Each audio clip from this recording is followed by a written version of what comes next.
basic De La Riva sequence.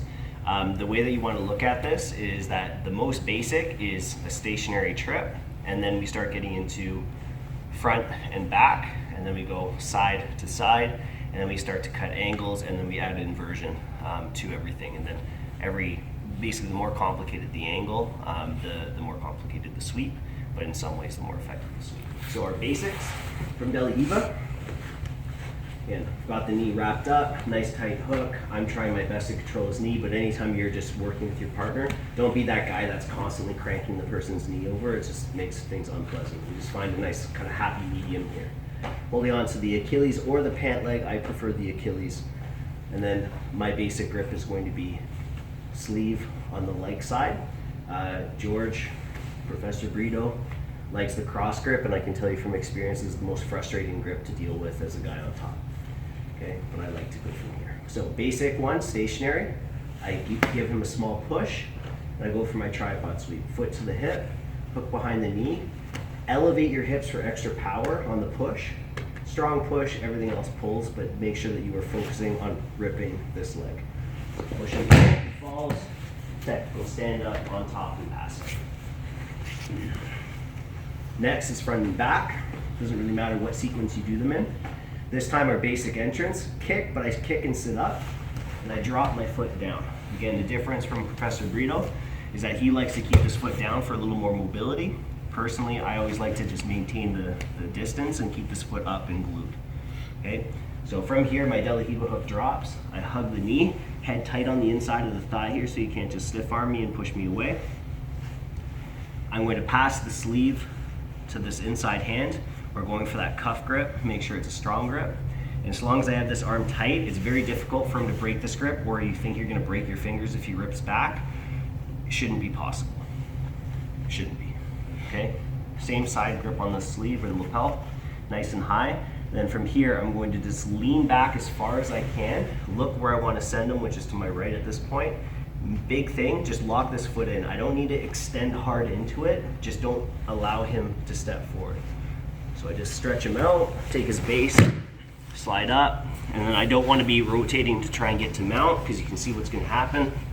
I just go for my cross face, flatten them out, and then take side. The other angle, back, or lack of an angle. Same thing, kicks it up. We go to this position here if we're putting it into a sequence. I feel the resistance to the pull, so I bail on my lapel grip. My foot on the thigh is going to tuck to his ankle, but make sure you don't go too deep with your knee because then you want to collapse and rotate underneath, which is another sweep. But we want to basically think technical stand-up, Achilles to Achilles. Now, based on his reaction or what I am effective at, I can either drag his foot towards me like a technical stand-up, take his base, position. So we got to here, I feel that pull back.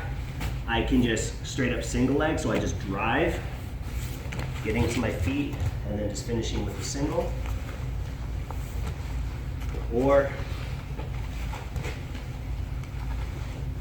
as I come up, I look to take his supporting leg in one motion. You just have to be ready to adapt depending on his reaction.